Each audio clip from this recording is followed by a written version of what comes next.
بسم الله الرحمن الرحيم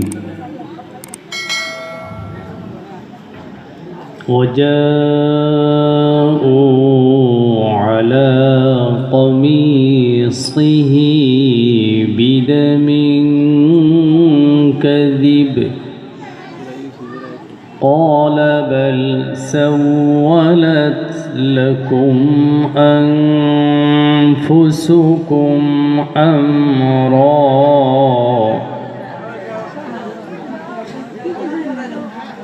فصبر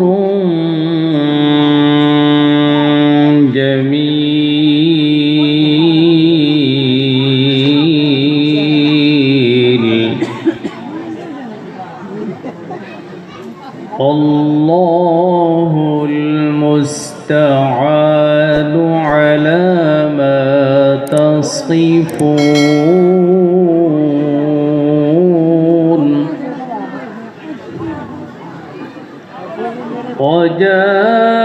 وجاءت سيارة فأرسلوا واردهم فأدلى دلوه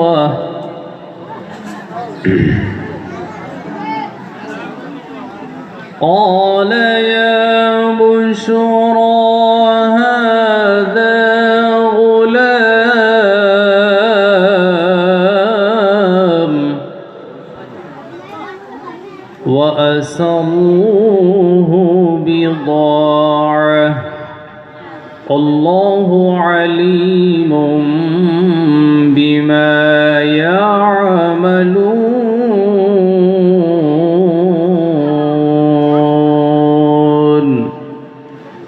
صدق الله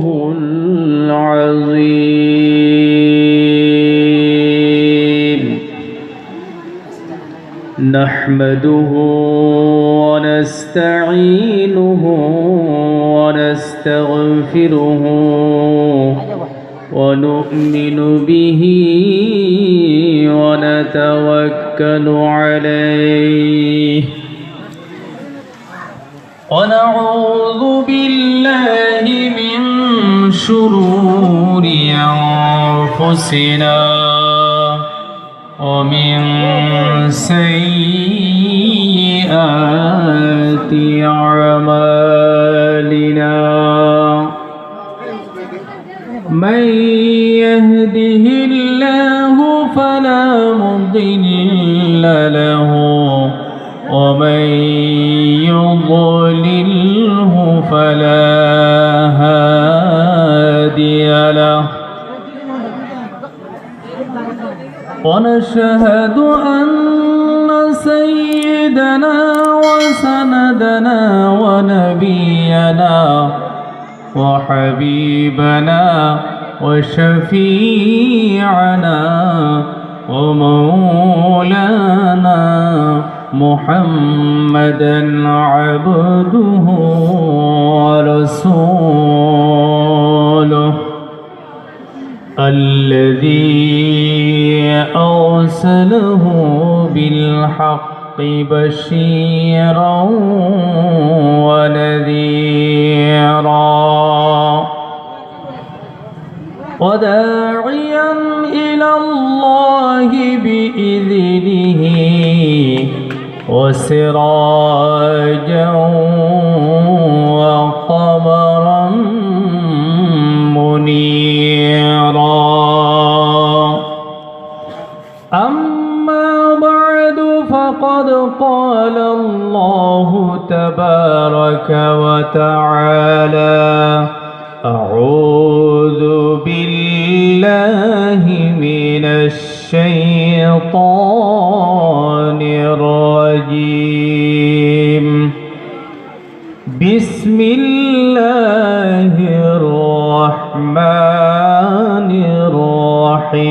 الرحيم إن أول بيت وضع للناس للذي ببكة مباركا وهدى للعالمين.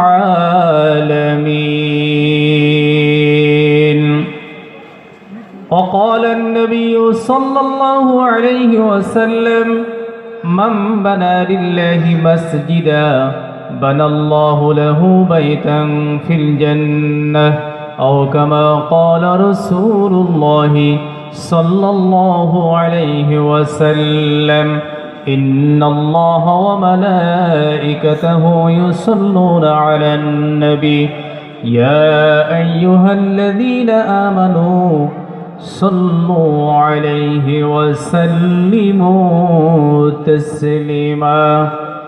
আমরা সবাই দরুদ পড়ি। আল্লাহুম্মা সাল্লি আলা মুহাম্মাদ ওয়া আলা আলি মুহাম্মাদ কামা সাল্লাইতা আলা ইব্রাহিম ওয়া আলা আলি ইব্রাহিম ইন্নাকা হামিদুম মাজিদ। পড়ুন, সবাই পড়ুন। আল্লাহুম্মা সাল্লি আলা মুহাম্মাদ ওয়া আলা আলি মুহাম্মাদ কামা সাল্লাইতা আলা ইব্রাহিম ওয়া আলা আলি ইব্রাহিম ইন্নাকা হামিদুম মাজিদ।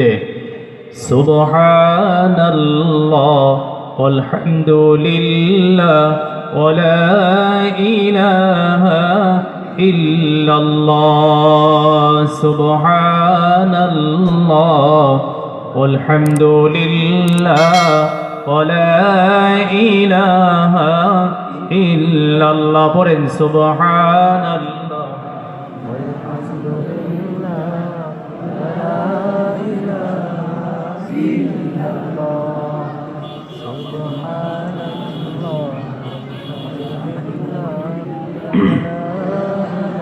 ইলাহা ইল্লাল্লাহ।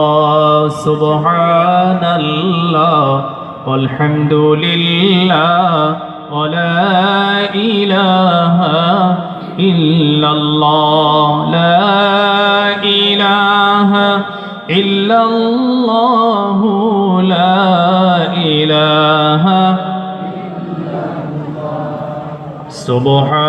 সুবহানাল্লাহ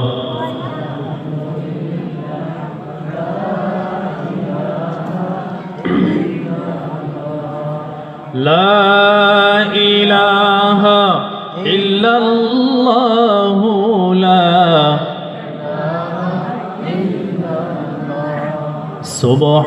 সুবহানাল্লাহ walhamdulillah wala ilaha illallah। innil tiyari hassaba innil tiyari hassaba yawma ila ardil harami balligh salami روزة فيها النبي المحترم سبحان الله والحمد لله ولا إله إلا الله سبحان الله والحمد لله ولا إله إلا الله محمد رسول الله صلى الله عليه وسلم। শ্রদ্ধার আজকের এই দিনী জলসাহের সম্মানিত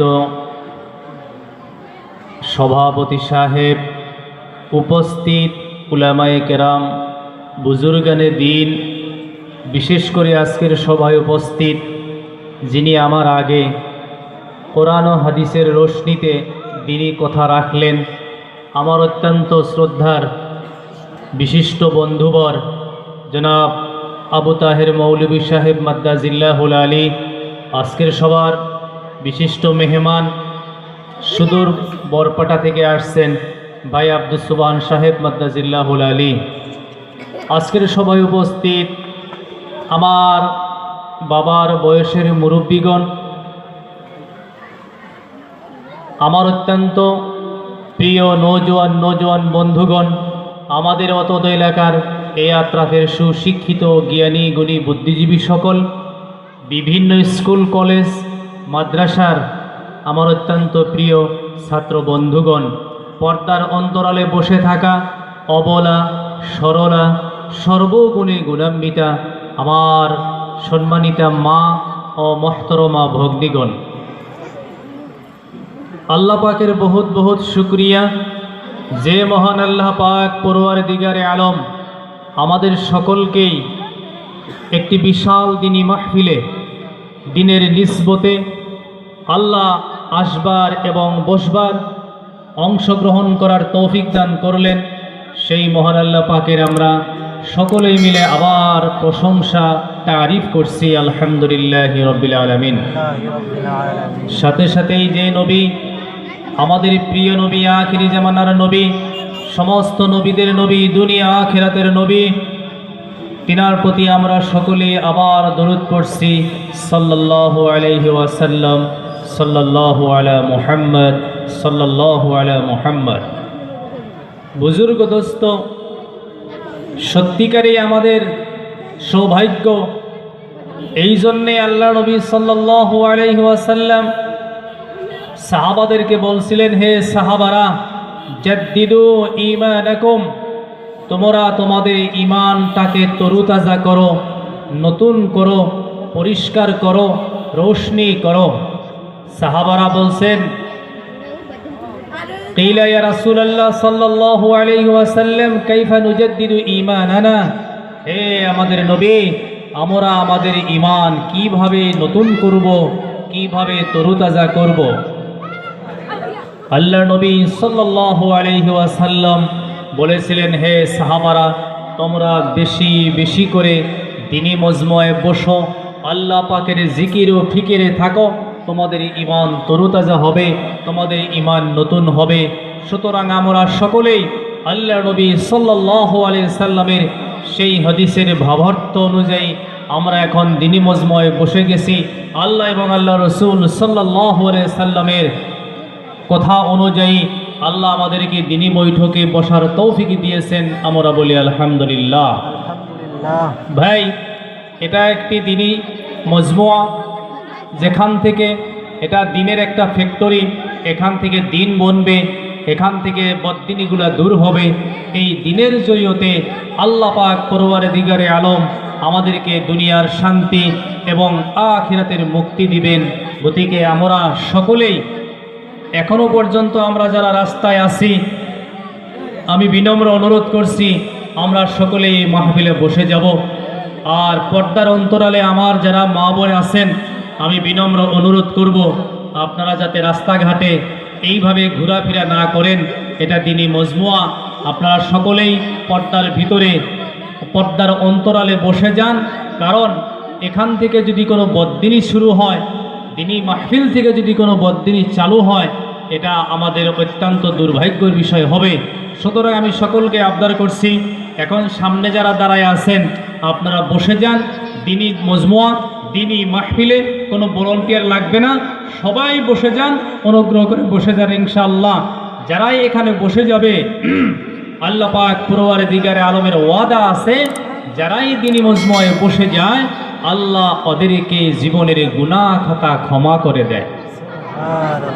সুতরাং বুজুর্গ দোস্ত, আল্লাহ পাক পরওয়ারদিগারে আলম, হতে পারে আজকের এই মেহফিল আপনার আমার জীবনের শেষ মেহফিল হয়ে যেতে পারে, আপনার আমার জিন্দেগির শেষ দোয়া আজকে হয়ে যেতে পারে, আপনার আমার জীবনের শেষ বৈঠক হয়তো আজকেই হতে পারে। আমরা কেউ বলতে পারবো না কোন সময় কার কাছে কিভাবে কোন হালাতে মালাকুল মউত হাজির হবে, কার জন্যে কাফনের কাপড় দোকানে হাজির হয়ে গেছে, আমরা কেউ বলতে পারবো না। এখান থেকে যাওয়ার পরে ফজরের আগে পরে কার কাছে মালাকুল মউত আসবে, কার মউত হয়ে যাবে, সেটা আমরা কেউ বলতে পারবো না। সুতরাং আল্লাহ নবী সাল্লাল্লাহু আলাইহি সাল্লাম বলছেন, বুখারী শরীফের বর্ণনা, যারা দিনের ভিতরে 20 বার মউতের কথা স্মরণ করবে, আল্লাহ পাক পরওয়ারদিগারে আলম ওদের মউত শহীদি দরজায় দান করবেন। জোরে বলেন সুবহানাল্লাহ। মাহতরম দোস্ত বুজুর্গ, আমরা যারা দিনী মেহফিলে বসে গেছি, নিশ্চয় আল্লাহ পাক পরওয়ারদিগারে আলম আমাদের সকলকেই কবুল করেছেন। আল্লাহ আমাদেরকে পছন্দ করেছেন। নবীজি সাল্লাল্লাহু আলাইহি সাল্লাম বলেছেন, যত সময় পর্যন্ত আল্লাহ পাক মানুষকে কবুল না করে তত সময় পর্যন্ত মানুষ কোনো নেক আমল করতে পারে না। একদিন মূসা আলা নবিয়িনা আলাইহিস সালাতু ওয়াস সালাম আল্লাহ পাককে জিজ্ঞাসা করলেন, হে রব, হে আমার আল্লাহ, তুমি আমার রব, তুমি যে আমার উপরে রাজি হও, আমাকে ভালোবাসো, আমার উপরে তুমি সন্তুষ্ট হও, সেটা আমি কি করে বুঝবো? আল্লাহ বললেন, হে নবী মূসা, যখন তোমার দিল, যখন তোমার মন, যখন তোমার মানসিকতা, যখন তোমার দিলের বা হৃদয়ের ভাব আমি আল্লাহর উপরে রাজি হয়, আমি সাথে সাথেই তোমার উপরে রাজি হয়ে যাই। সুবহানাল্লাহ। প্রত্যেকে ভাই, আমরা যারা এখানে বসে গেছি আল্লাহ পাকের রাস্তায়, এখন আল্লাহর উপরে আমরা রাজি আছি, আছি না নাই ভাই? আল্লাহ পাকের উপরে আমরা রাজি আছি ইনশাআল্লাহ। আল্লাহর রাস্তায় আমরা এখন রেজামন্দি নিয়ে বসে গেছি, সুতরাং আল্লাহ আমাদের উপরে রাজি হবে।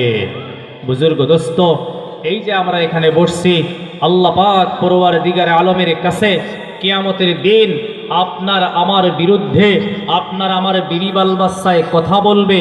আপনার মা আপনাকে চিনবে না, আপনার বাবা আপনাকে চিনবে না, আপনার ভাই আপনাকে চিনবে না, ইহাতককে আপনার নিজস্ব, আপনার শরীরে অঙ্গ প্রত্যঙ্গগুলো যেদিন আপনার বিরুদ্ধে কথা বলবে, এটা আল্লাহ পাকের ফরমান।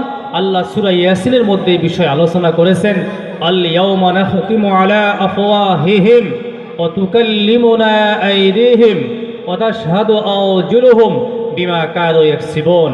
ভাই, এই যে আমরা এখানে বসছি, আর যারা এখানে আসতে পারি নাই, যারা এখানে বসতে পারি নাই, তাদের মধ্যে এবং আমাদের মধ্যে কি পার্থক্য, এটা আল্লাহ পাকের ভাষায় আসুন আমরা আলোচনা করি। ভাই, এমন একটা সময় আপনার আমার সম্মুখে আসবে যেটাকে আমরা কিয়ামতের দিন বলবো। আল ইয়াউমা নাখতিম, কিয়ামত সম্পর্কে আল্লাহ পাক এখানে বলছে।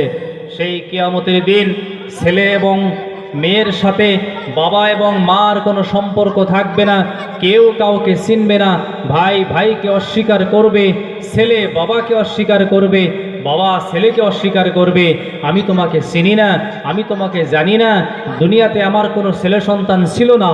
মানুষ নিরুপায় হইয়া আপন মার কাছে দৌড়াবে, মা বলবে, তোমাকে আমি চিনি না, দুনিয়ার জিন্দেগিতে আমার বিয়ে শাদী হয় নাই, আমার কোনো আওলাদ নেই, আমার কোনো সন্তান নাই। সেই কিয়ামতের দিন আপনাকে আমাকে কেউ চিনবে না। বুজুর্গ দোস্ত, ইহাতককে আপনার হাত আপনার বিরুদ্ধে কথা বলবে, আপনার নাক আপনার বিরুদ্ধে সাক্ষী দিবে, আপনার দুই চক্ষু আপনার বিরুদ্ধে কথা বলবে, আপনার দুই পা আপনার বিরুদ্ধে কথা বলবে। আল্লাহ মুখের মধ্যে মোহর মারবে, মুখে সেদিন কথা বলতে পারবে না। হাত আপনার বিরুদ্ধে চলে যাবে, পা আপনার বিরুদ্ধে চলে যাবে, আপনার অঙ্গ প্রত্যঙ্গ আপনার বিরুদ্ধে চলে যাবে। ইহাতককে মুহতারাম দোস্ত বুজুর্গ, যে মাটির উপরে, যে ভূমির উপরে আপনি বসে আছেন, এই মাটিও আপনার সম্পর্কে আল্লাহ পাকের কাছে কিয়ামতের দিন আপনার আমার সমস্ত গোপন কথা জাহির করে দিবে। ইয়াউমাইযিন তুহাদ্দিসু আখবারাহা বিআন্না রাব্বাকা আওহা লাহা।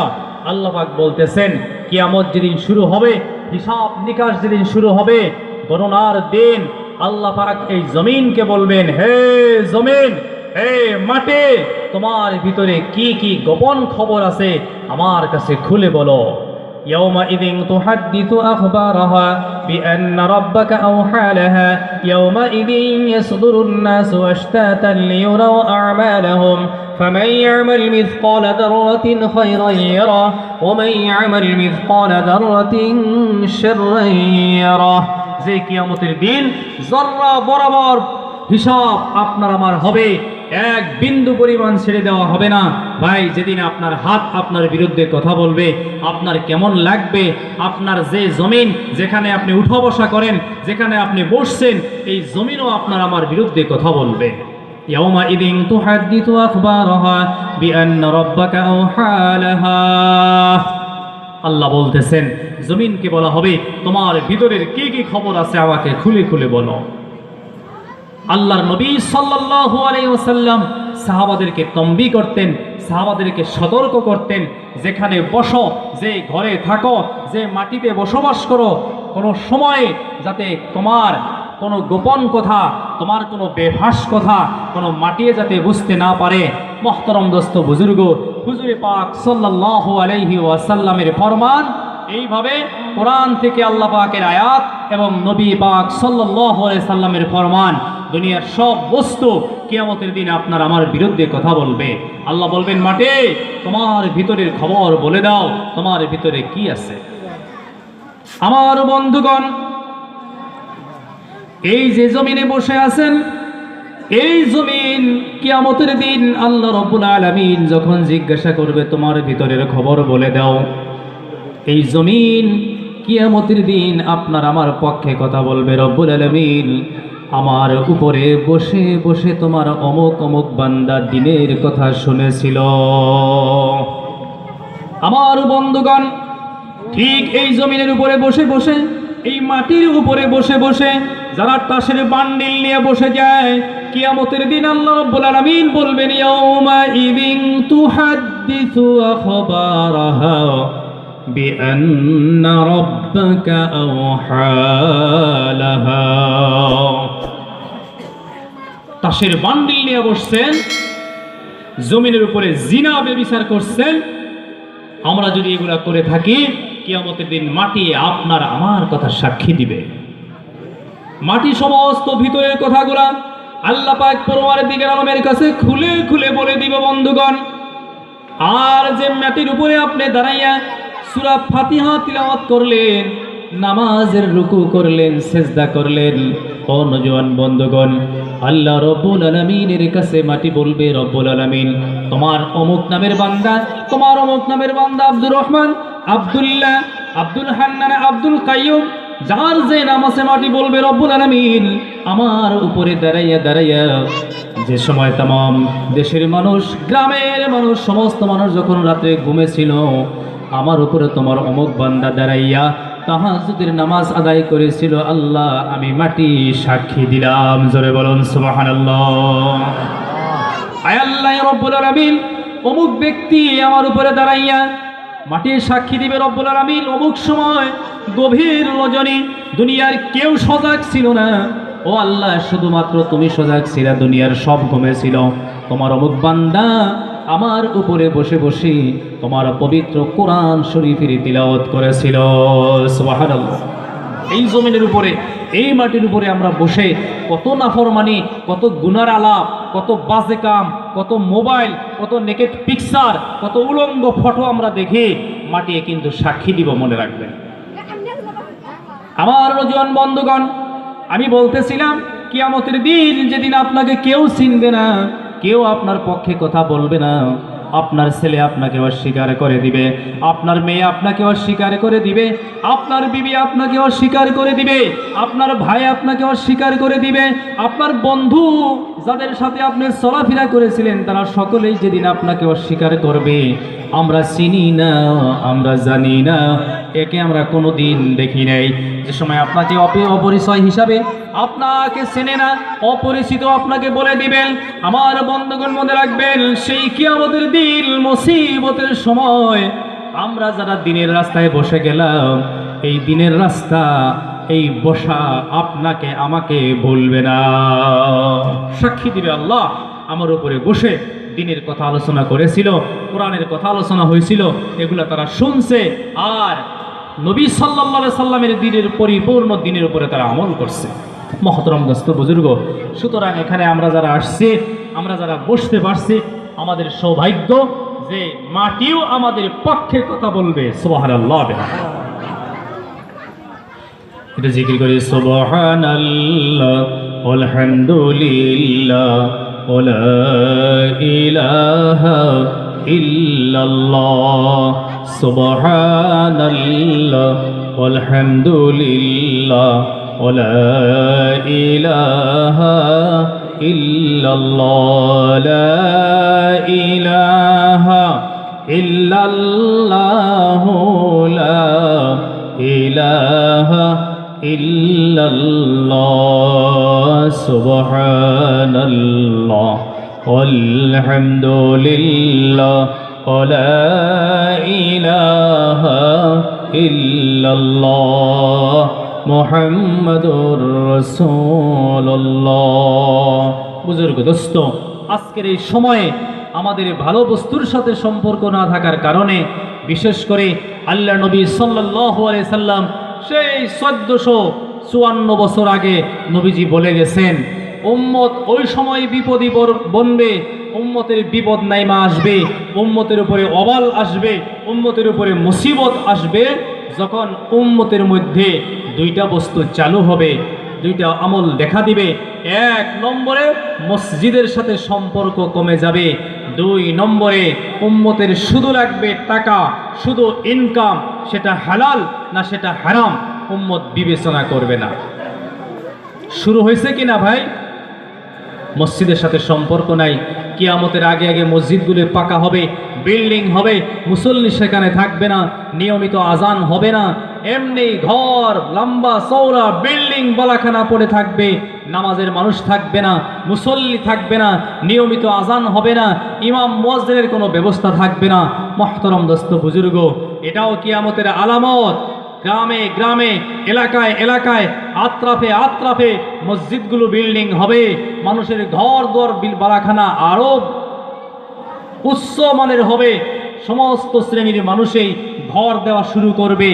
যাদেরকে আমরা সমাজে দুর্বল মনে করি ওরাও সুন্দর সুন্দর ঘর সাজবে। তখন নবীজি বলবে, তখন তোমরা জানবে যে কিয়ামতের আর বেশি বাকি নাই, সুন্দর সুন্দর ঘর সবই সাজাইতেছি আমরা। কথা ঠিক না অঠিক? মসজিদের মসলা তো আলাদা, মসজিদ বনবে, বিল্ডিং বনবে, একতলা বনবে, দুইতলা বনবে, কিন্তু মুসল্লির সংখ্যা কম থাকবে। আর দ্বিতীয় নম্বরে যধে মধে সব শ্রেণীর মানুষই ঘর দর বিল্ডিং বালাখানা করবে, সুন্দর সুন্দর করে ঘর সাজবে, এটাও হবে আলামতে কিয়ামত। তো বুজুর্গ দোস্ত, সর্বপ্রথম কথা হলো, যতদিন পর্যন্ত আমাদের ঘরে দিন না আসবে, আমল না আসবে, হুজুরে পাক সাল্লাল্লাহু আলাইহি সাল্লামের তরিকা না আসবে, সাহাবাওয়ালা জিন্দেগি না আসবে, আমরা যত কাজই করি জীবনে কোনো কাজ আল্লাহর আরশে উঠবে না। আর দুনিয়ার সব কাজ হুজুরে পাক সাল্লাল্লাহু আলাইহি সাল্লামের তরিকা অনুযায়ী হওয়া জরুরি। ভাই, গোটা বিশ্বের ভিতরে, গোটা পৃথিবীর ভিতরে সব চাইতে আল্লাহ পাকের কাছে মনোনীত দিন হইল ইসলাম। আর সব চাইতে আল্লাহর প্রিয় মানুষ যারা, তারা হইল মুসলমান। জোরে কোন সুবহানাল্লাহ। আল্লাহর প্রিয় মানুষ কারা ভাই? যারা মুসলমান, যারা মুমিন, যারা ঈমানওয়ালা, যারা মুত্তাকিল, যারা পরহেজগার, তারা হইল আল্লাহর প্রিয় মানুষ। কিন্তু আজকের এই সময়ে আমরা দেখতেছি যত অবাল, যত মুসিবত, যত জ্বালা, যত জ্বালাওয়াতন, যত উৎপীড়ন, যত নিপীড়ন, যত ধরনের লাঞ্ছনা গঞ্ছনা মুসলমানের উপরে। কথা ঠিক না অঠিক?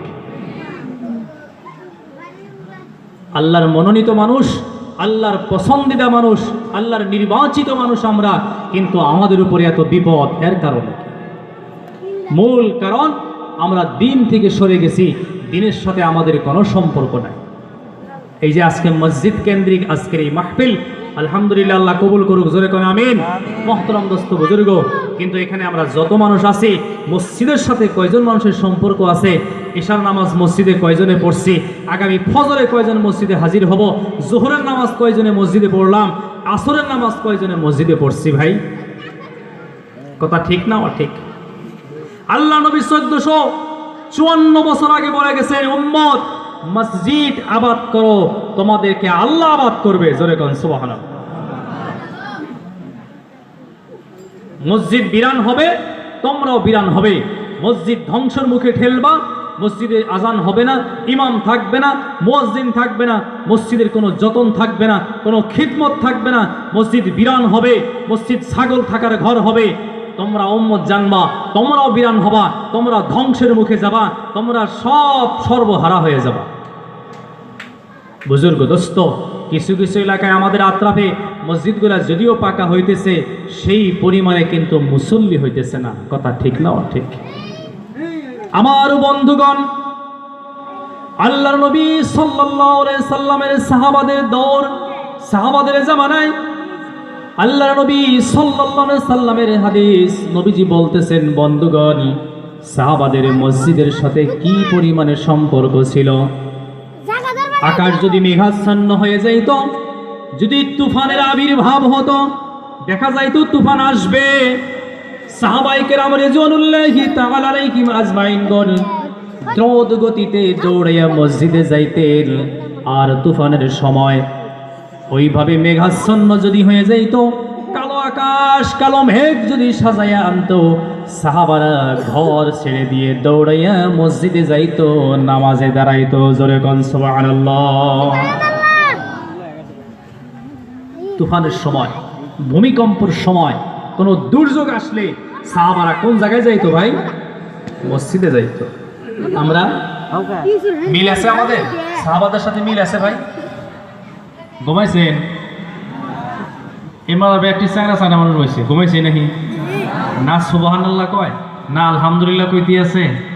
ঘুমান যাব না, গরমের দিনে সবাই একটু কষ্ট হয়, বহাও কষ্ট হয়, সব কষ্ট হয়। তো আলহামদুলিল্লাহ সাহাবায়ে কেরাম রিজওয়ানুল্লাহি তাআলা আলাইহিম আজমাইন, আকাশ মেঘাচ্ছন্ন হইতো, তুফান আসতো, কালো মেঘ উঠে আসতো, দৌড়ে কোন জায়গায় যাইতো? মসজিদে যাইতো। আর আমাদের দৌড় বাড়ি।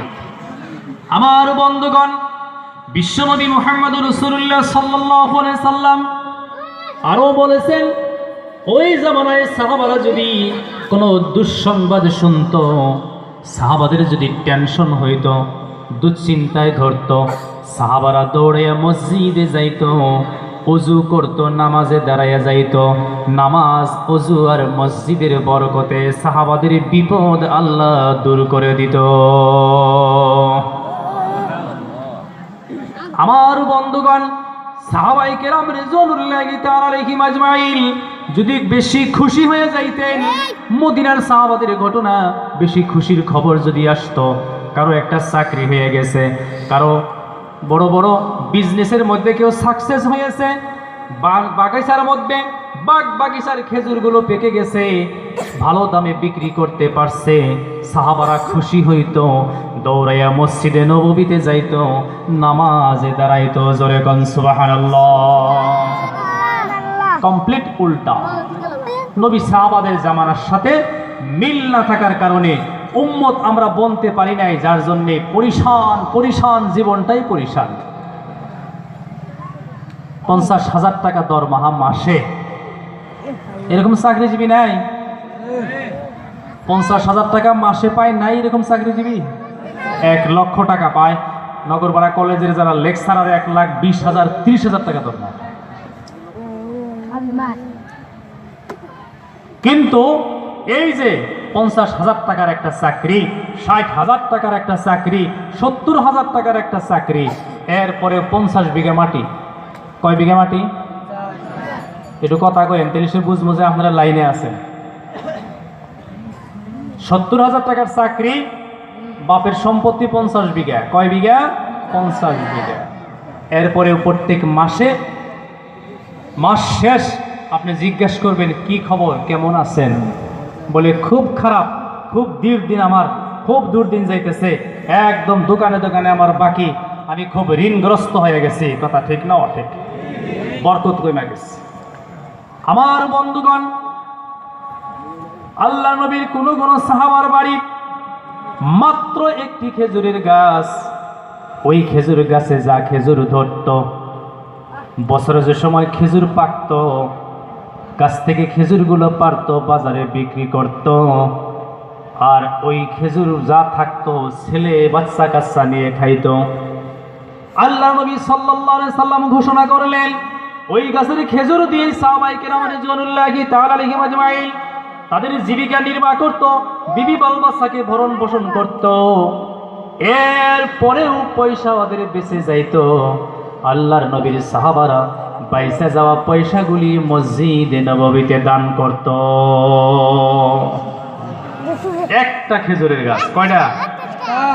একটা খেজুরের গাছ থেকে যা খেজুর ধরত, বেচাকিনি করত, খাইতো, বাঁচত, মসজিদে নববীতে দান করে দিত। কিন্তু আজকে আমাদের বড় বড় বিজনেস, বড় বড় চাকরি, বড় বড় ঠিকাদার, মুহতারাম দোস্ত বুজুর্গ, আমরা এই যে কমি মাদ্রাসায় কাম করি, তো অনেক সময় রমজান মাস আসলে অনেক কালেকশনে আমরা মানুষের কাছে হাত পাতাই, যে মানুষগুলো দেখি একটু উঁচা উঁচা দেখা যায়, ওই বাড়িতে যায় বইলিহারে তারা আবিল্লু হুনলি মনে করে 5,000 ওরে দিয়ে যায়। কথা বুঝছেন? বলে 5,000 টাকা এনে দিয়ে গেলে নিহাস ফলান হারবো, নইলে নিহাস ফলাবার পারবো। বুজুর্গ দোস্ত, এই পরিশানি আরো বাড়বে, উম্মতের পরিশানি আরো বাড়বে যদি উম্মত মসজিদ আবাদ না করে। তার কারণ নামাজের একটা সেজদা, নামাজের একটা রুকু, ইলমে তাসাউফের বর্ণনায় নামাজের একটা সেজদায় এক নামাজের জন্য আল্লাহ পাক 40 দিনের রিজিক বাড়ায় দেয়। জোরে কোন সুবহানাল্লাহ। আপনি একটা সেজদা দিবেন, এক নামাজের এক সেজদার বরকতে আল্লাহ পাক 40 দিনের রিজিক বাড়ায় দেয়। আমার বন্ধুগণ, আল্লাহর আকাশের নিচে জমিনের উপরে গোটা পৃথিবীর ভিতরে যত জাতি বসবাস করে বন্ধু, এই পৃথিবীর যদি নামাজি মানুষ না থাকতো আর নামাজ না পড়তো, আল্লাহ রব্বুল আলামিন পৃথিবীর কাউকে রিজিক দিত না। আল্লাহ কাউকে রিজিক দিত না, রিজিকের অভাবে মারা যাইতো। খ্রিস্টান, ইহুদি, নাসারা, জৈন, বৌদ্ধ সমস্ত জাতি রিজিকের অভাবে মারা যাইতো। পৃথিবীর সমস্ত জাতি, সমস্ত মখলুক, সমস্ত মানুষ, সমস্ত জীবজন্তু রিজিক পায় ঈমান ওয়ালা মুমিন বান্দার নামাজের রুকু সিজদার বরকতে। জোরে কোন সুবহানাল্লাহ। তার কারণ আমার বন্ধুগণ, একদিন বিশ্বনবী মুহাম্মদুর রাসূলুল্লাহ সাল্লাল্লাহু আলাইহি ওয়াসাল্লাম মসজিদে নববীতে আসরের নামাজ পড়তেছে। বন্ধুগণ, আল্লাহর নবী আসরের নামাজ পড়তেছেন। পড়তে পড়তে হঠাৎ করে নবীজি আসরের নামাজের মধ্যেই সামনে কি যেন ধরতে গেলেন। নামাজ কমপ্লিট করার পরে সাহাবারা জিজ্ঞাসা করলেন, ইয়া রাসূলুল্লাহ, ইয়া হাবিবাল্লাহ, হে আল্লাহর নবী গো, ইতিপূর্বে আর কোনোদিন দেখি নাই, আপনি যেন কি ধরতে গেলেন? আমার মুরব্বীগণ, নওজোয়ান বন্ধুগণ, বিশ্বনবী মুহাম্মদুর রাসূলুল্লাহ সাল্লাল্লাহু আলাইহি সাল্লাম সাহাবাদেরকে বললেন, ও সাহাবারা, আমি আর কিছুই ধরতে যাই নাই। আল্লাহ রাব্বুল আলামিন নামাজের জরিয়তে तमाम জান্নাতটা আমার সামনে হাজির করে দিছিল। আমি আল্লাহ পাকের জান্নাতের নিয়ামত ধরতে গেলাম। আল্লাহর নবী বর্ণনা করলেন, ও সাহাবারা, জান্নাতের সমস্ত নিয়ামতের মধ্যে আমি একটা আঙ্গুরের ডালি দেখলাম, আঙ্গুরের ছড়া দেখলাম, জোপা দেখলাম। যদি আমি ওই জোপা নিয়ে আসতাম, আমি রাসূল খাইতাম, তোমরা সাহাবারা খাইতা, আমার আনেওয়ালা উম্মত কিয়ামত পর্যন্ত যারা আসতো তারাও খাইতো। ওই জোপার থেকে একটা আঙ্গুরও শেষ হতো না। জোরে জোরে কোন সুবহানাল্লাহ। মুহতারাম দোস্ত বুজুর্গ, এটা হলো নামাজের বরকত। আল্লাহ পাক নামাজের জরিয়তে মানুষের রিজিক বাড়ায় দেয়। জোরে জোরে কোন সুবহানাল্লাহ। বেশি করে নামাজ পড়েন। এই যে নামাজের যেটা সিজদা, ইলমে তাসাউফের বর্ণনায় নামাজের সিজদায় স্কুলের যারা স্টুডেন্ট, ওদের দিমাগ, ওদের মেমোরি আল্লাহ পরিষ্কার করে দেয়, জেহেন শক্তি আল্লাহ বাড়ায় দেয়। জোরে কোন সুবহানাল্লাহ। আর বাকি উম্মাহ আর বাকি যত নবীর উম্মত আছে, এদের নামাজের জরিয়তে আল্লাহ পাক রিজিক বৃদ্ধি করে, আল্লাহ জমিনে ফসলের বরকত দেয়। জোরে কোন সুবহানাল্লাহ। যদি মানুষ নামাজি হইতো, মানুষ যদি নামাজে যাইতো, মানুষ যদি মসজিদের সাথে সম্পর্ক করত, তাহলে একটা মসজিদ করার জন্যে একটা ধর্মসভার কোনো প্রয়োজন ছিল না। মানুষ মসজিদটাকে নিজের ঘরের মতো, নিজের বাড়িতে একটা ঘরের প্রয়োজন, কত টাকার দরকার, কত কেপি লাকড়ির দরকার, কত কেপি কাঠের দরকার, কতটা রডের দরকার, কত সিমেন্টের দরকার, কত গাজাল লোহার দরকার, সে নিজের থেকেই ব্যয় করত, নিজেই তার অভাব পুরা করে দিত। মসজিদেই যায় না, মসজিদের সাথে সম্পর্কই নাই, আজানের সাথে সম্পর্ক নাই, সে ব্যক্তি মসজিদের দুঃখ দুর্দশা কি বুঝবো? কথা ঠিক না অঠিক? যদি যাইতো ডেইলি যদি মসজিদে যাইতো, বলে হ্যাঁ এখানে একটা ভালো পাংখার দরকার, ভালো একটা দরজা খিড়কির দরকার, যাতে নিরাপত্তা হয়, এখানে বৃষ্টি তুফানে যাতে কোনো অসুবিধা না হয়, ভালো একটা বিছনা করিয়া দিত, সুন্দর করিয়া ছাদ বানাইয়া দিত, মানুষ যাতে সেখানে আরামে থাকতে পারে, জামাত টামাত আসলে সুন্দর ভালো পরিবেশ যাতে পায়, একটা ভালো ওযুখানার চিন্তা করত, ভালো একটা টিউবওয়েলের চিন্তা করত, একটা ইমাম খোপের চিন্তা করত, ইমামকে থাকবার দেওয়ার জন্য একটা ভালো জায়গা বানা দেওয়ার চেষ্টা করত। মসজিদেই যায় না, মসজিদের সাথে সম্পর্ক নাই, তার এইগুলা চিন্তা কই থেকে আসবো? ভাই কথা ঠিক না অঠিক? এটা জিকির করি লা ইলাহা ইল্লাল্লাহ লা ইলাহা ইল্লাল্লাহ লা ইলাহা লা ইলাহা ইল্লাল্লাহ লা ইলাহা ইল্লাল্লাহ লা ইলাহা ইল্লাল্লাহ লা ইলাহা ইল্লাল্লাহ মুহাম্মাদুর রাসূলুল্লাহ সাল্লাল্লাহু আলাইহি ওয়াসাল্লাম। আমার বন্ধুগণ, বিশ্বনবী মুহাম্মদ রাসূলুল্লাহ সাল্লাল্লাহু আলাইহি সাল্লাম বলতেন নামাজে রিজিক বৃদ্ধি হয়ে যায়। একজন সাহাবা কি করলেন, তার বাড়িতে খাবার নাই, বাচ্চা কাচ্চা পেটের ক্ষুধার তাড়নায় কাঁদতেছে। আমার বন্ধুগণ, সাহাবার বিবি স্বামীকে বললেন, প্রাণের স্বামী গো, আমি নবীজির মুখে শুনেছিলাম মানুষ যখন নামাজ আদায় করে নামাজের জরিয়তে আল্লাহ রব্বুল আলামিন ওই ঘরে রিজিক দিয়ে দেয়। জোরে বলুন সুবহানাল্লাহ। তাহলে প্রাণের স্বামী, আপনি নামাজে দাঁড়ায়া যান। সাহাবা তার বিবির কথা শুনে নামাজে দাঁড়ায়া যায়, উত্তম রূপে ওযু করে নামাজে দাঁড়ায়া গেল। আলহামদুলিল্লাহি রাব্বিল আলামিন আর রহমানির রহিম, এইভাবে নামাজ কমপ্লিট হয়ে গেল 2 রাকাত। ডান দিকে সালাম ফিরাইলেন, বাম দিকে সালাম ফিরাইলেন। বিবিকে বললেন, প্রাণের বিবি রে, আমাদের ঘরে দেখো কোনো রিজিক আসছে নাকি? বিবি বলতেছে, প্রাণের স্বামী গো, আমাদের ঘরে কোনো রিজিক আসে নাই। সাহাবা বললেন, নবীজি বলছেন নামাজের জরিয়তে রিজিক আসবে, রিজিক আসে নাই। নবীর কথা সত্য, আমার নামাজ ঠিক হয় নাই। মারহাবাগণ। আমার বন্ধুগণ, আবার দ্বিতীয়বার উত্তম রূপে ওযু করে নামাজে দাঁড়ায়া গেলেন। বিশ্বনবী মুহাম্মদ রাসূলুল্লাহ সাল্লাল্লাহু আলাইহি সাল্লামের কথার উপরে সাহাবাদের ইয়াকিন হওয়ার কারণে দ্বিতীয়বার যখন নামাজে দাঁড়ায়া গেলেন, আবার 2 রাকাত নামাজ আদায় করে ডান দিকে বাম দিকে সালাম ফিরাইলেন। বিবিকে বললেন, এইবারে দেখো আমাদের ঘরে কোনো রিজিক আসছে নাকি? বিবি বলতেছে, প্রাণের স্বামী গো, এখনো পর্যন্ত আমাদের ঘরে কোনো রিজিক আসে নাই। সাহাবা বলতেছেন, নবীর কথা সত্য, আমার নামাজ নামাজের মতো হয় নাই। আবার ওযু করে নামাজে দাঁড়ায়া গেলেন। তৃতীয়বার সাহাবা যখন নামাজে ডান দিকে সালাম ফিরাইলেন, বাম দিকে সালাম ফিরাইলেন, এইবার প্রশ্ন করতেছেন, ও বিবি দেখো আমাদের ঘরে কোনো রিজিক আসছে নাকি? বিবি বলতেছে, প্রাণের স্বামী গো, আল্লাহর নবী সাল্লাল্লাহু আলাইহি সাল্লাম বিশ্ব নবীর কথা অনুযায়ী আপনার নামাজের জরিয়তে আমাদের ঘরে রিজিক এসে গেছে। আল্লাহু আকবার কোন। বলে এখন রিজিক আসছে, বলে কিভাবে? ওই যে আগের যুগে মানুষে কি আটা বানাইতো, যে নিজে নিজে হাত দিয়ে জাতা করা ছিল, যে কি গো কন্যা, তো একটু সহায় টয় করে দেন। চিন্তাইছেন তো ওইটাতে আবার ডাইল ডুলু ভাঙ্গাইছে, মানুষে ভাঙ্গাইছে না নাই?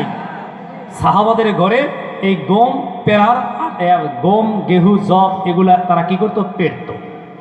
আমার বন্ধুগণ, সাহাবার বিবি বললেন, প্রাণের স্বামী বিশ্বনবী মুহাম্মদ রাসূলুল্লাহ সাল্লাল্লাহু আলাইহি সাল্লামের হাদিস অনুযায়ী, নবীজির কথার আমল অনুযায়ী আমাদের ঘরে আমাদের যেটা সাক্ষী আছে ওকে সাক্ষী বলা হয়, জাতাকল বলা হয়। আমাদের সাক্ষীর চতুর্দিকে আটা পড়তেছে। জোরে জোরে বলুন সুবহানাল্লাহ। আমার বন্ধুগণ, এইবার সাহাবা তামাম ঘরের যত বাসন ছিল আটা ভর্তি করলো, আটা পড়তে আছে। আমার বন্ধুগণ, আল্লাহর নবী সাল্লাল্লাহু আলাইহি সাল্লামের সাহাবারা, বাকি আরো পাড়া প্রতিবেশী, এই ঘর সেই ঘরের মানুষ যারা ছিল, সকলের বাসন ভর্তি করলো আটায়। এইবার আল্লাহর নবী সাল্লাল্লাহু আলাইহি সাল্লামের সাহাবা মনে মনে ভাবলেন, আটা কই থেকে আসে আমি দেখি। এর জন্য সাক্ষীটা একটু উঁচা করলেন, আটা পড়া বন্ধ হয়ে যায়। দৌড়ে নবীর বাড়িতে গেলেন। দৌড়ে নবীর বাড়িতে গিয়ে বললেন, ইয়া রাসূলুল্লাহ, ইয়া হাবিবাল্লাহ, আপনার কথার উপরে আমল করতে গিয়ে নামাজে দাঁড়ায় গেলাম। ইয়া রাসূলুল্লাহ, ইয়া হাবিবাল্লাহ, আপনার কথার উপরে আমল করতে নামাজে দাঁড়ায় গেলাম। নামাজের জরিয়তে আমার ঘরের মধ্যে আল্লাহ পাক পরওয়ারদিগার আলম এইভাবে সাক্ষীর জরিয়তে আমার ঘরে আল্লাহ রিজিক দিল। ইয়া রাসূলুল্লাহ, ইয়া হাবিবাল্লাহ। নবীজি বললেন, এখনো কি পড়তেছে? বলেন, না, আমি দেখতে গেলাম আর আটা পড়া বন্ধ হয়ে গেল। আল্লাহর নবী বলতেছেন, ও সাহাবা, তুমি যদি দেখতে না যাইতা, কিয়ামত পর্যন্ত তোমার বাড়ির সাক্ষী ঘুরতো আর আল্লাহর কুদরতি খাজানায় থেকে নামাজের জরিয়তে তোমার ঘরে রিজিক আসতো। জোরে বলুন সুবহানাল্লাহ। মহতরম দোস্ত বুজুর্গ, আমার ঘরের নামাজ হইল সপ্তাহে শুক্রবার ঠাস ঠাস করে পালসার গাড়ি স্টার দিয়া একদলা আতর বড়াইয়া মসজিদের সামনে যায় একখানে গ্রুপ করে গাড়ি ফিরাইয়া জুম্মার 2 রাকাত নামাজ পড়ে এই যে আইলাম, আর সপ্তাহে খবর নাই। কথা ঠিক না হটে কন? আর সপ্তাহে খবর নাই। কয় যে মোটামুটি দোয়া করবেন, 2টা নামাজ আমি ছাড়তাইছি না। কোনটা? 2 ঈদের নামাজ হুজুর ছাড়ি না, আপনি দোয়া করে দেন যান। 2 নামাজ ছাড়ে না, তাইতে দোয়া করা লাগবে। আর যারা 5 ওয়াক্ত পরে কখনো কি করা গো তেরে? কি গো, কথা ঠিক না ঠিক? মোটামুটি আমরা মসজিদের সাথে সম্পর্ক করবো ইনশাআল্লাহ। মসজিদের সাথে আমাদের সম্পর্ক হয়ে যাবে। মহতরম দোস্ত বুজুর্গ, মসজিদের হক আদায় হব না, মসজিদের সাথে বেইনসাফি করা হব। যে সময় মসজিদে আজান দেয়, বিনা কারণে যদি কেউ মসজিদে না যায়, আল্লাহর নবী বলছেন তার ঘরে যদি মহিলা না থাকতো, শিশু বাচ্চা না থাকতো, ওর ঘরটা আমি নবী আগুন দিয়ে পুড়ে দিবার কইতাম। আমার আগে আমাগরে হুজুরে বয়ান করে গেছে, তাহির মৌলভী সাহেব বয়ান করছে না কিছু এই বিষয়। ইনশাআল্লাহ আমরা আমল করার চেষ্টা করব। আর ওয়াজ, নসিহত, বয়ান, তবলিগ, দাওয়াত, ধর্মসভা, এগুলোর মূল উদ্দেশ্য হলো আমাদের কাছে দিন আসতে হয়, আমাদের ঘরে দিন আসতে হয়, আমাদের গ্রামে দিন আসতে হয়। দিন আসবে, বদ্দিন দূর হবে। আল্লাহর আকাশের নিচে সবচাইতে পাওয়ারফুল বস্তু হইল দিন। কোন বস্তুর পাওয়ার বেশি? আরো জোরে কোন? কোনটার? রাইতের পরে যে দিন আহে ওই দিন না, নবীর যে আমলের দিন ওই দিন।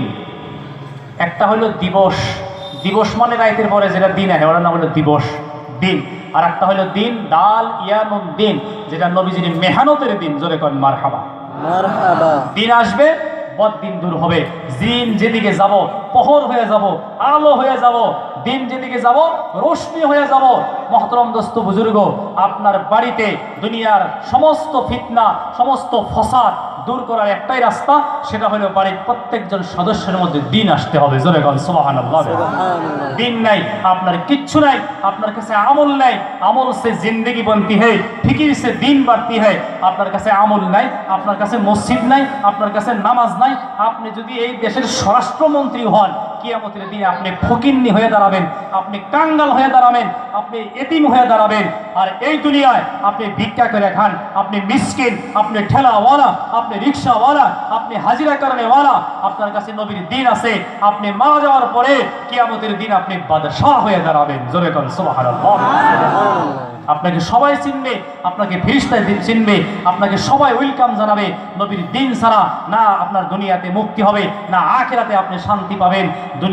দুনিয়াতে নবীর দিন ছেড়ে দেওয়ার কারণে মুসলমানের উপরে বিপদ, মুসলমানের উপরে বিপদে বিপদ। এরকম বিপদ আসতেছে যে আমরা বদ্দিন হওয়ার কারণে এখন আমাদেরকে রাষ্ট্রহীন করার প্রচেষ্টা চলতেছে। কথা ঠিক না ঠিক?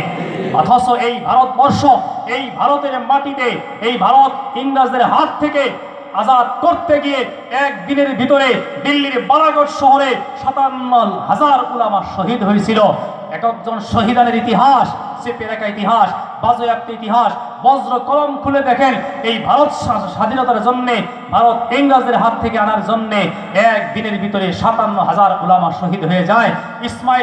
ইসমাইল শহীদ রহমতুল্লাহ আলাইহি ইংরেজদের বিরুদ্ধে লড়াই করতে যায়, যুদ্ধ করতে যায়। যুদ্ধ করতে করতে শাহ ইসমাইল শহীদ রহমতুল্লাহর গর্দনায় ইংরেজরা তলোয়ার মারে, মাথা দুয়ে যায় পড়ে। ওনার হাতে তরবারি ছিলই, মাথা ছাড়াই ভারতের এই মাটির জন্যে, ভারতের জনগণের মায়ায়, ভারত ইংরেজের হাত থেকে শাসন করার জন্যে ওনার মাথা ছাড়াই হাতে তরবারি নিয়ে 10 কদম আগে যায়। জোরে কোন সুবহানাল্লাহ। বুজুর্গ দোস্ত, আজকে আমরা দিন ছেড়ে দেওয়ার কারণে, ঈমান ইখলাসের মেহনত ছেড়ে দেওয়ার কারণে আজকে আমাদের এই অবস্থা। দিন যেদিকে যাব সেদিকে আল্লাহ পাক রোশনি বানায় দিব।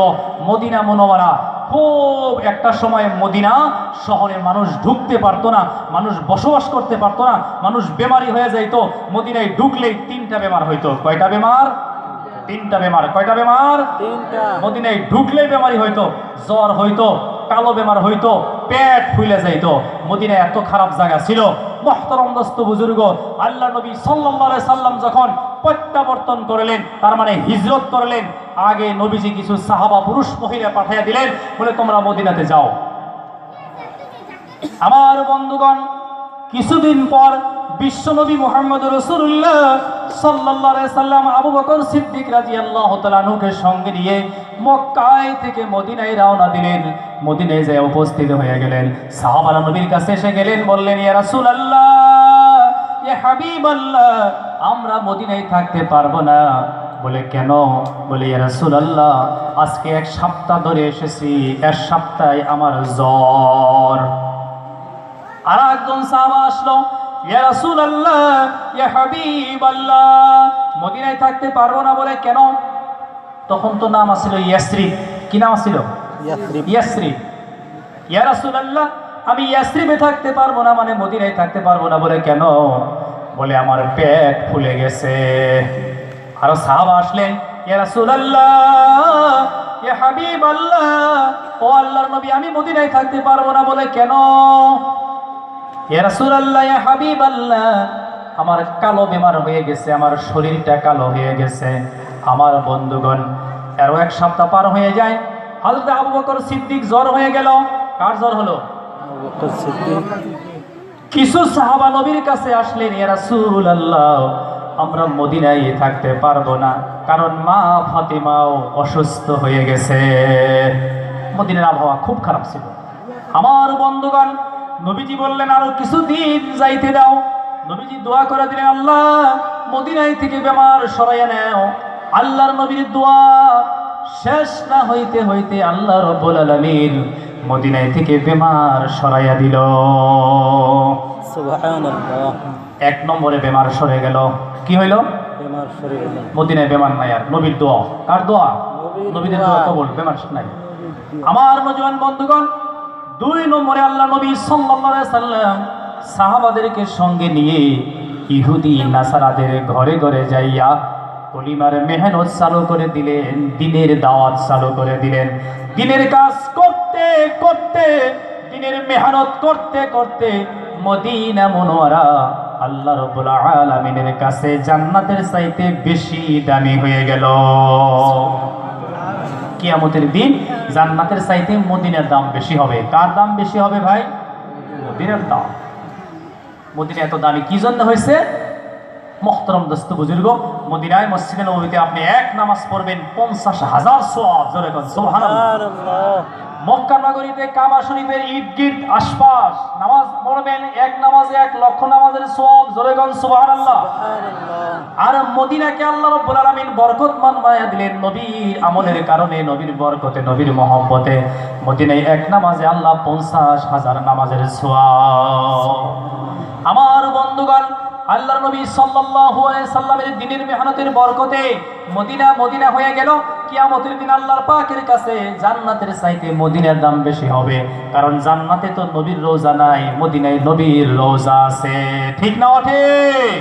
মুহতারাম দোস্ত বুজুর্গ, সেই মদিনার কথা আমি এখন 2-1টা কথা বলে আমার কথা শেষ করব ইনশাআল্লাহ।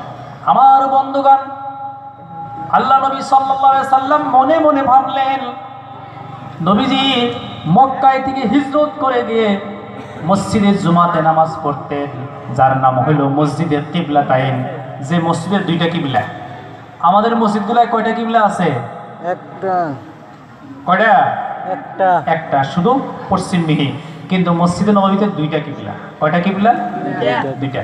একটা ছিল আগে বাইতুল মুকাদ্দাসের দিকে ঘুরে সবাই নামাজ পড়ত, নবীজিও পড়তেন।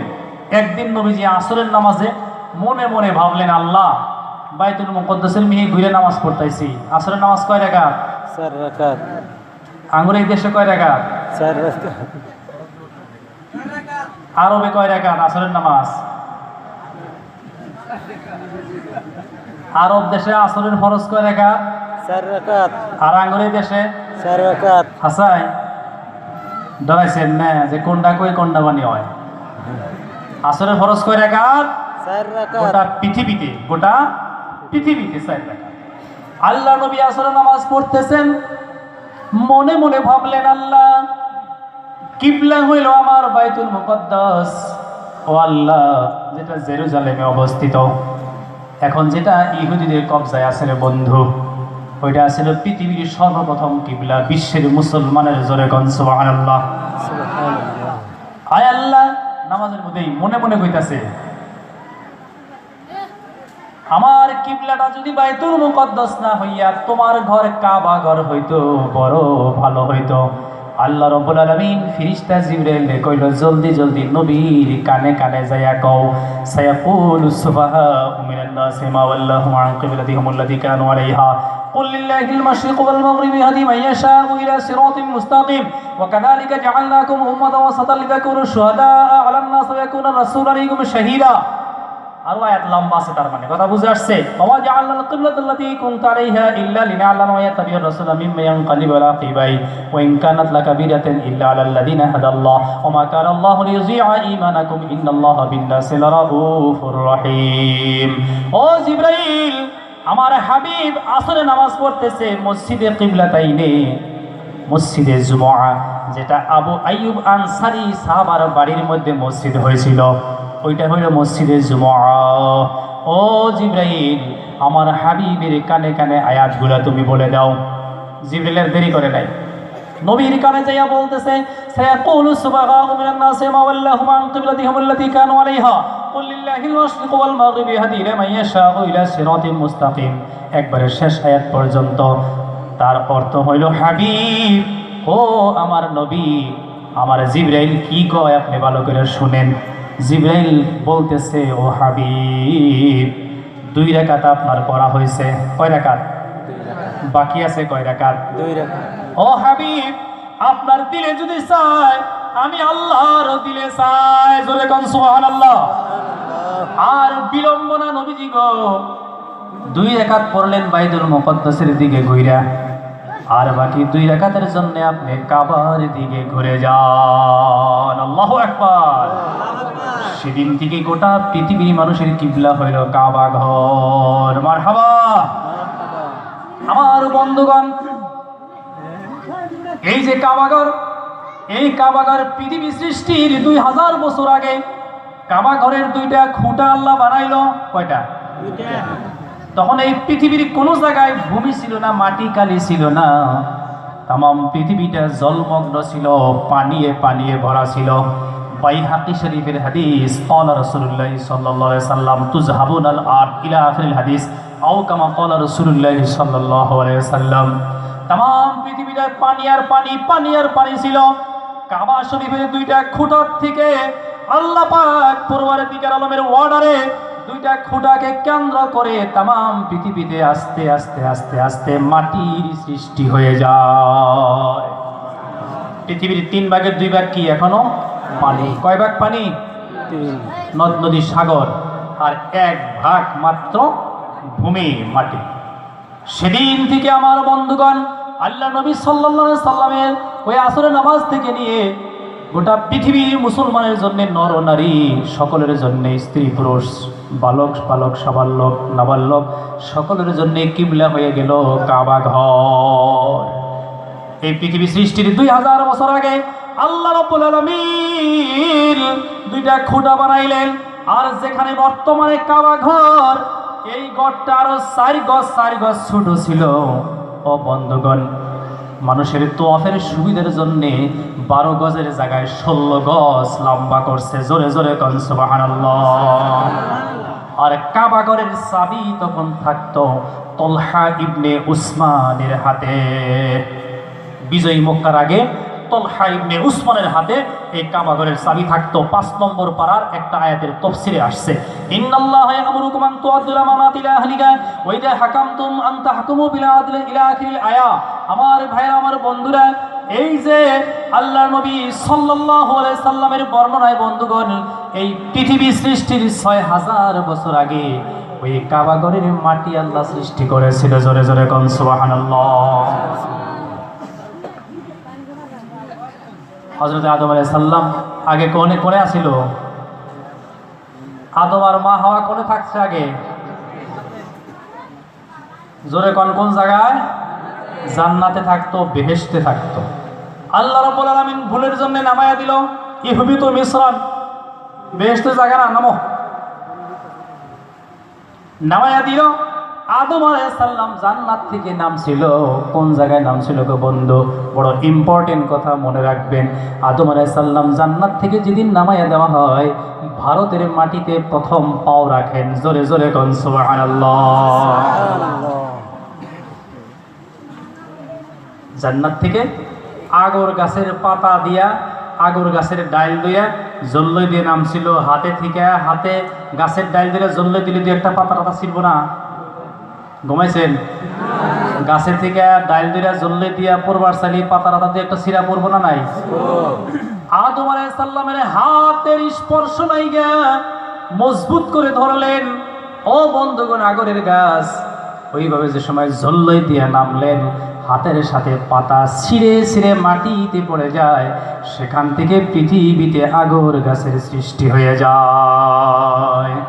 আমার বন্ধুগণ, ভারতের শ্রীলঙ্কায়, ও বন্ধুগণ, ভারতে সর্বপ্রথম কদম, এরপরে দ্বিতীয় কদমে শ্রীলঙ্কায় পৌঁছে যায়।